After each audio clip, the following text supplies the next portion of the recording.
Hello friends, நம்ம இன்னைக்கு ரொம்ப சூப்பரான யூஸ்ஃபுல்லான ஒரு வீடியோங்க பார்க்க போகிறோம். என்னன்னு பார்த்தீங்கன்னா, ரேஷன் பாமாயில் யாரெல்லாம் வாங்கிட்டு வந்து அதை நீங்கள் சுத்தம் பண்ணாமல் அப்படியே நீங்கள் செய்கிறீங்களோ கண்டிப்பாக மறக்காமல் இந்த வீடியோவை ஸ்கிப் பண்ணாமல் பார்த்துட்டு மிஸ் பண்ணாமல் உங்கள் வீட்டில் நீங்களுமே ட்ரை பண்ணி பாருங்கள். ரொம்பவே யூஸ்ஃபுல்லாக இருக்குங்க. நம்ம ரேஷனில் பாமாயில் வாங்கிட்டு வந்து சமைக்க ஆரம்பிக்கக்கூடாதுங்க. ஏன்னு பார்த்தீங்கன்னா, ரேஷன் பாமாயில் நிறைய அளவுக்கு ஈரத்தன்மை இருக்குங்க. ஈரத்தன்மை இருக்கிறதுனால நிறைய பேருக்கு கை கால் வலி வரும், அப்படிலாம் கை கால்லாம் வீங்குங்க. அந்த மாதிரிலாம் வலி வராமல் இருக்க இந்த டிப்பு ரொம்ப ரொம்ப யூஸ்ஃபுல்லாக இருக்கும். ஃபஸ்ட் நீங்கள் எப்பவும் போல் எண்ணெய் வாங்கிட்டு வந்து பார்த்தீங்கன்னா ஒரு கடாய் நீங்கள் எடுத்து வச்சுக்கோங்க. கடாய்க்குள்ளே நீங்கள் பார்த்தீங்கன்னா எண்ணெயை கட் பண்ணிவிட்டு அதுக்குள்ளே நீங்கள் எல்லா எண்ணெயுமே நீங்கள் ஊற்றிக்கோங்க, கொஞ்சம் கூட வேஸ்ட் பண்ணாமல்.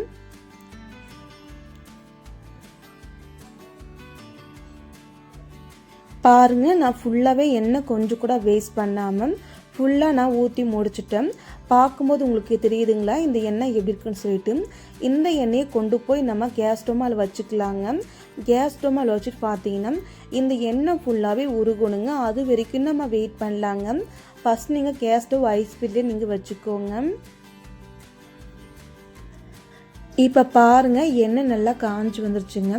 எண்ணெய் நல்லா காஞ்சிட்டு முன்னாடி நீங்கள் பார்த்தீங்கன்னா இது கூட நீங்கள் முக்கியமான 3 பொருள் சேர்க்கணுங்க. ஃபஸ்ட்டு முக்கியமான ஒரு பொருள் என்னென்னு பார்த்தீங்கன்னா லெமன் தாங்க. நீங்கள் பாதி லெமன் மட்டும் எடுத்துக்கிட்டால் போதுங்க, அதிகமாக லெமன் தேவையில்லைங்க.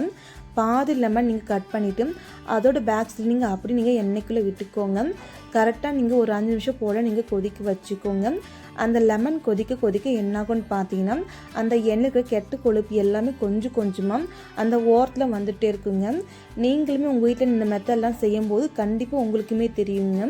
நான் கை வச்சு காமிக்கிறேன், நீங்களே பாருங்கள். ஓரங்கள்லாம் கொஞ்சம் கொஞ்சமாக அழுக்கு வந்துட்டுருக்குங்க. 5 நிமிஷம் கழித்து நீங்கள் என்ன பண்ணுன்னு பார்த்தீங்கன்னா ஒரு கரண்டி நீங்கள் எடுத்துக்கோங்க. கரண்டி வச்சுட்டு அந்த லெமனை நீங்கள் திருப்பி விட்டுக்கோங்க. இது போல் நீங்கள் திருப்பி விட்டுட்டு இதை நீங்கள் நல்லா கொதிக்க வைக்கணுங்க. இந்த லெமன் எந்த அளவுக்கு கொதிக்குதோ அந்த அளவுக்கு பார்த்தீங்கன்னா இந்த எண்ணெயில் இருக்கிற கெட்ட கொழுப்பு எல்லாமே ஓரத்தில் வந்து அப்படியே ஒதுங்கி நிற்குங்க. இப்போ பார்த்தீங்கன்னா லெமன் ஃபுல்லாக நல்லா கொதிச்சுட்டு இருக்குங்க. இது கொதிக்கட்டும். இது கொதிச்சு பின்னாடி நீங்கள் பார்த்தீங்கன்னா இது கூட நீங்கள் முக்கியமான இன்னும் 2 பொருள் சேர்க்கணுங்க. என்னென்னு பார்த்தீங்கன்னா பூண்டு தாங்க. நிறைய பேருக்கு மூட்டு வலி கை கால் வலிலாம் வருது இல்லையா, அந்த மாதிரி வராமல் இருக்கு. நீங்கள் முழு பூண்டை ஒரு சில தோல் நிற்கிட்டு நல்லா நீங்கள் உடச்சிட்டு அப்படி நீங்கள் சேர்த்துக்கோங்க. அதுக்கப்புறம் பார்த்தா 2-3 கொத்து கருவேப்பிலை நீங்கள் சேர்த்துக்கோங்க. நல்லா ஒரு 5 நிமிஷம் போல் கொதிக்க விட்ட பின்னா நீங்கள் பார்த்தீங்கன்னா இந்த மாதிரி சைடில் பார்த்து நிறைய அழுக்கு வந்திருக்குங்க. இதை நீங்கள் பண்ணும்போது உங்களுக்கு நல்லா தெரியுங்க. நான் எப்படி வீடியோவில் காமிக்கணும் இதே மெத்தடில் நீங்கள் பண்ணி பாருங்கள், அது உங்களுக்குமே நல்லா தெரியும். இப்போ நான் பாருங்கள் சைடில் கரெக்டாக எடுத்து காமிக்கிறேன். கருப்பு கருப்பாக அழுக்கு வந்திருக்கு, பார்க்கும்போது உங்களுக்கு தெரியுதுங்களா. இந்த மாதிரி தாங்க கெட்ட கொழுப்பு எல்லாமே வெளியேற்றுங்க.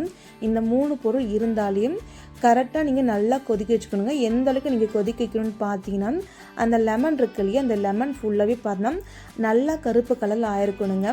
இப்போ காமிக்கிற பாருங்கள், இந்த அளவுக்கு கருப்பு கலரில் ஆயிருந்துச்சுன்னா அதுக்கப்புறம் நீங்கள் கேஸ் ஸ்டவ் ஆஃப் பண்ணிக்கலாங்க. நீங்கள் ஆஃப் பண்ணுறதுக்கு முன்னாடி ஒரு 2 நிமிஷம் போல் நீங்கள் சிம்மில் வச்சுக்கோங்க. சிம்மில் வச்சதுக்கப்புறம் நீங்கள் 2 நிமிஷம் போல் கொதிக்க விட்டு அதுக்கப்புறம் நீங்கள் கேஸ் ஸ்டவ் ஆஃப் பண்ணிட்டு இதை எடுத்து ஒரு ஓரம் வச்சுக்கணுங்க. இப்போ பாருங்கள், நான் ஸ்பூனில் வச்சு காமிச்சிருக்கு இல்லையா, அந்த எண்ணெயில் இருக்கிற கெட்ட கொழுப்பு எல்லாமே வந்துடுச்சுங்க. இப்போ இந்த எண்ணெய் நல்லா சுத்தமாக இருக்குங்க. பார்க்கும்போது உங்களுக்கே நல்லா தெரியும்னு நினைக்கிறேங்க. இப்போ நம்ம பார்த்தீங்கன்னா கேஸ் ஸ்டவ் ஆஃப் பண்ணிக்கலாங்க. முக்கியமாக நீங்கள் எண்ணெய் இந்த மாதிரிலாம் சூடு பண்ணும்போது உங்கள் வீட்டில் குழந்தைங்களாம் இருந்தாங்கன்னா அவங்கக்கிட்ட நீங்கள் செய்யாதீங்க. ஏன்னா குழந்தைங்க இருக்காங்களே, கொஞ்சம் கேர்ஃபுல்லாகவே பார்த்து நீங்கள் செஞ்சுக்கோங்க. நம்ம கேஸ் ஸ்டவ் ஆஃப் பண்ணிட்டு எண்ணெய் நீங்கள் ஒரு ஓரம் வச்சுட்டு எண்ணெய் ஃபுல்லாகவே ஆற விட்டால் பின்னாடி நீங்கள் இந்த எண்ணெயை நீங்கள் வடிகட்டி எடுத்துக்கணுங்க. இப்போ நீங்களே பாருங்கள், இந்த எண்ணெய் ஃபுல்லாகவே நல்லா ஆறிடுச்சுங்க. இதை நான் அப்படியே வச்சுருக்கேன். அந்த லெமனு பூண்டு பல் எல்லாமே அப்படி இருக்குங்க. இந்த எண்ணெயை நம்ம வடிகட்டி ஒரு பாத்திரக்குள்ளே எடுத்து வச்சுக்கலாங்க. அதுக்காக நீங்கள் ஃபஸ்ட்டு ஒரு பாத்திரம் எடுத்துக்கோங்க, ஒரு வடிகட்டியும் நீங்கள் எடுத்துக்கோங்க. இப்போ இந்த எண்ணெயை நம்ம வடிகட்டிக்கலாங்க.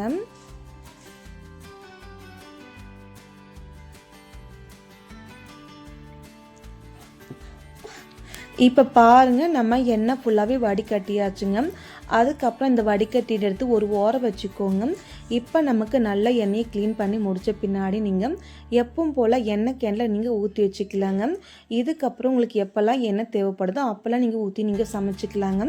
இதனால் எந்த ஒரு சைடு எஃபெக்ட் எதுவுமே இல்லைங்க. முக்கியமாக இதில் நான் சொல்ல வேண்டியது என்னென்னு பார்த்தீங்கன்னா, உங்ககிட்ட முருங்கைக்கீரை இருந்துச்சுன்னா கண்டிப்பாக இதுக்கும் நீங்கள் சேர்த்துக்கோங்க. ரொம்ப ரொம்ப நல்லதுங்க. என்கிட்ட முருங்கைக்கீரை இல்லாதனால நான் சேர்த்துக்கல. உங்ககிட்ட இருந்துச்சுன்னா கண்டிப்பாக நீங்கள் சேர்த்து வச்சுக்கோங்க. இப்போ நான் பாருங்கள் எண்ணெய் எடுத்து ஒரு கரண்டில் வச்சு காமிக்கிறேன் எந்த அளவுக்கு கிளியராக இருக்குன்னு சொல்லிட்டு.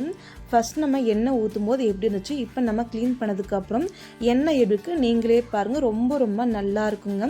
கண்டிப்பாக எல்லாருமே நீங்கள் ட்ரை பண்ணி பாருங்கள். நானுமே எப்பவுமே இந்த மெத்தட் தாங்க செய்வேன். ரொம்ப நல்லாயிருக்கும். கண்டிப்பாக இந்த வீடியோ எல்லாருக்கும் யூஸ்ஃபுல்லாக இருக்கும்னு நினைக்கிறேங்க. இப்போ இந்த எண்ணெயை நம்ம ஒரு ஓரம் வச்சுட்டு பின்னாடி நீங்கள் ஏன்னா நம்ம காய்ச்சோம் இல்லையா, அந்த கடாயை நீங்கள் எடுத்து வச்சுக்கோங்க. அந்த கடாய் ஓரங்களில் பாருங்கள் அந்த கெட்ட கொழுப்பு அழுக்கு தன்மையாக இருக்குது இல்லையா, இதை நீங்கள் என்ன காய்ச்சினாலுமே உங்களுக்கும் இந்த மாதிரி தாங்க வரும். அதனால கண்டிப்பாக எப்பவுமே நீங்கள் பாம் ஆயில் யூஸ் பண்ண போதும் இந்த மாதிரி ஒரு டைம் நீங்கள் க்ளீன் பண்ணி வச்சு யூஸ் பண்ணிக்கோங்க. அப்போ தாங்க ரொம்ப நல்லாயிருக்கும். கண்டிப்பாக இந்த வீடியோக்கு எல்லாருக்கும் யூஸ்ஃபுல்லாக இருந்துச்சுன்னா மறக்காமல் வீடியோக்கு லைக் பண்ணுங்கள், கமெண்ட் பண்ணுங்கள், ஷேர் பண்ணுங்கள். மறக்காமல் உங்கள் ஃபேமிலி ஃப்ரெண்ட்ஸ் மெம்பருக்கும் ஷேர் பண்ணி விடுங்க. மறக்காமல் உங்கள் வீட்டில் நீங்கள் ட்ரை பண்ணி பாருங்கள். Thank you friends. நாளைக்கு பார்க்கலாம்.